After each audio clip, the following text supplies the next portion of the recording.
the woke mind virus. And Elon Musk talks about this with a way that his son got brainwashed and emasculated with castration drugs, and he just feels like this terrible responsibility to the world to attack this mind virus, as I like to now refer to it. And he was a Clinton and an Obama supporter, and now he's voting for Trump, and I don't blame him. I didn't vote for Trump. I've never voted for Trump. I had someone this year cuss me out, an old friend of mine, thinking that I was a Trump voter because I've given support for some of his policies, like ending the Federal Reserve. I didn't give all of my support to him. I actually gave him more criticism than I gave Obama, but just like Obama supported things that I supported, I didn't vote for Obama either. I voted for Ralph Nader, I wasn't even a Hillary or any of those. I've never voted for a mainstream party. It's either been Libertarian or Green Party for me. Green Party, even though they're hella liberal, and I'm not, in those kind of ways, of progressive liberalness anyway. I'm more classical liberal, I'd say. But the National Initiative for Democracy, a fourth tier of government, so I supported Ralph Nader for 12 years. And, I can see that I have a lot of connection politically, the way that Elon Musk thinks, in the way that I voted throughout the years, way before I ever knew the name Elon Musk. And now to where I thought I would never vote for Trump because I figure he's in on it all. He might be the lesser of two evils, but I'd say he's probably one of the elite that are in the same lineage of King John Lackland of England. And I've done some videos on that on the Ex-Cannabis channel. But if you, look at it, how he was so close to the Clintons for 40 years, they went to his wedding. I never thought I'd vote for Trump because I absolutely am afraid of the Clintons. Clinton is a cartel, man. That Clinton Foundation took in hundreds of billions of dollars, gave very little back. I don't know, it was a terrible operation. A scam, I'd say.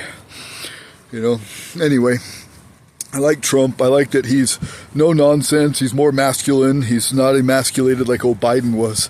Biden was awful, and he was such a pussy. Nobody was scared of the United States. They knew they could buy Biden off for cheap. He didn't even get very much out of it for all he did to hurt this country. Look at all those random LLCs and businesses that his family started that started getting money in from foreign entities just all of a sudden. And nobody is still talking about that. I'm surprised. It seems like that should still be a topic. But I mean, between Trump and Biden, at least Trump's not a pussy. Trump might be controlled. I made a video called The Boom and Bust Cycle, where I thought, Biden was the bust and Trump was the boom. And if these elites can predict who's going to be president, they can make big money off of investing in markets and real estate and all the rest. So I just figure they're all in on it all. But I'd rather have, like that Kate, what's her name, the journalist from UK who said on a late night show that she'd rather be grabbed by the pussy than have a pussy for president. So I don't know, I think I've changed a lot over the years, but I think everybody, if they're alive and breathing, should be changing, learning from their history. I definitely, like I said, never saw myself voting for somebody like Trump or a Republican or any of the other.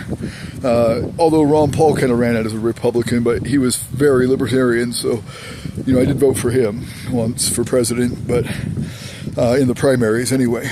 But no, I've never voted for a Republican or a Democrat in the, the November 4th election, whatever. So, or locally, for that matter, ever. So I've always been pretty independent or non-affiliated or libertarian or Green Party, but never the main parties. There's some logic behind that. If these parties get at least 5% of the vote, they get federal matching funds, which gives them more strength in the election. Gives them more reach with ads and, whatever, outreach. So I've always tried to get them to the 5%. So I've always advocated for third parties for that reason. So it's not always a two-party system. But also in other parts of my life, I mean, I feel like I was very flexible, 25 years ago. And I think I was more giving, probably. I'm a lot more selfish now. I don't know. Things change you in life. trying to get back to who I was. I'm trying to exercise. That's always made me feel good. Lost my finger, and they're going to take it down a notch, so I'm going to have all of that removed, so I'll just have the 3 fingers in the future. I don't know, it's going to be really aesthetically weird to me. I don't know how it's going to feel, but my body has definitely changed. I got a lot of orthopedic implants in my body. I think the thing that broke me the most in my life that I'm still trying to get over is my kids. Losing them right now at this point in my life has been most terrible loss, most terrible suffering I've ever went through. I've always loved my kids, always wanted a lot of kids, not just for the sake of having kids, but because I love my kids. But, you know, unconditional love doesn't mean unconditional tolerance. I'm not a big fan of that. So I'm not going to have anybody bully me into changing my language or my pronoun usage or anything other than I've been taught in my whole life. Even if it's my kids, I'm going to love them for who they are. I've got my daughter's new name that she wants to call herself, Jenny. Now calls herself Jamie. There we are. And I got that tattooed on me. See? Jenny and Jamie. I'm giving her respect for her identity, but I'm not changing my pronoun game. So that's caused a problem. There's been a stepdad that has turned transgender since he met my wife. And she always wanted to kind of be dominant in the relationship. And I guess that's where she's at in it. And I think she's happy with it. But, you know, I've been trying to get them school clothes and trying to, like, you know, be a participant in their life. And I've been shut down. And they say it's about this pronoun usage. You know, we've had this conversation. I've got it recorded from the past. But also in the past, I've always supported gay rights, you know. I've always been an ally. I mean, ever since YouTube became a thing, like 2006, 2008, I made some videos about it. And I've always been in favor of everybody having their rights and dignity. And I'm not going to have it forced on me. And I'm not going to believe that you can change your gender just because somebody wants me to believe it. You know, give me science or logical reason. But, you know, good ideas don't take force. I'm a big fan of the non-aggression principle. You know, that's another thing I like to talk about. I always do. But in my story, one of the baby mamas told me I need to be accountable and just take responsibility for everything.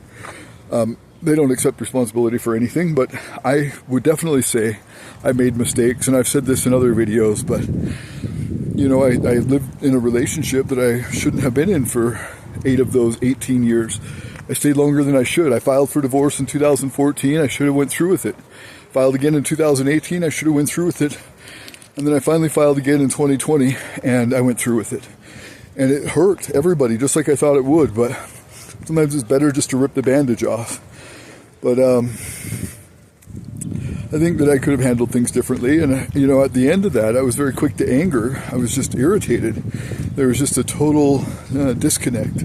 So it happens, you know. It's not her fault or my fault. We wanted to go separate ways. I thought I gave her what she wanted. And lo and behold, no. She was very upset about it. And taking it out on me. You know, like they say, there's no hell on earth like a woman scorned. It's a true story. And my friend Jack dying, that was a rough one this year. You know, things happen. People die. He was the friend that was best to me. I don't know if he was my best friend, but he was so good to me, honest and direct. I could trust his word. If he was, you know, taking the piss out of me, I knew it. If he was being honest and sincere, I knew it. And I knew I could trust his word. He passed away, but he gave me some intense insights into a situation with one of my baby mamas. And I wrote a song for Jack. I believe I got him, well, I've got a little page for him started, but I haven't been able to share it yet, so I'll put it in the description. But yeah, it's a song about dogs are better than people. That's what he always used to tell me. And I'm a big fan of that logic and wisdom.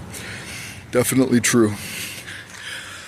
But you don't grow if you can't accept responsibility. I know that, you know, I did a lot of wrong. I handled things the wrong way in multiple situations, but at the same time, you know, I demand respect. If I'm not getting it, I feel unloved. And if I feel unloved, what's the point? You know what I mean? I just like respect, even if it's the most truthful truth. You know, I don't like a dishonest conversation.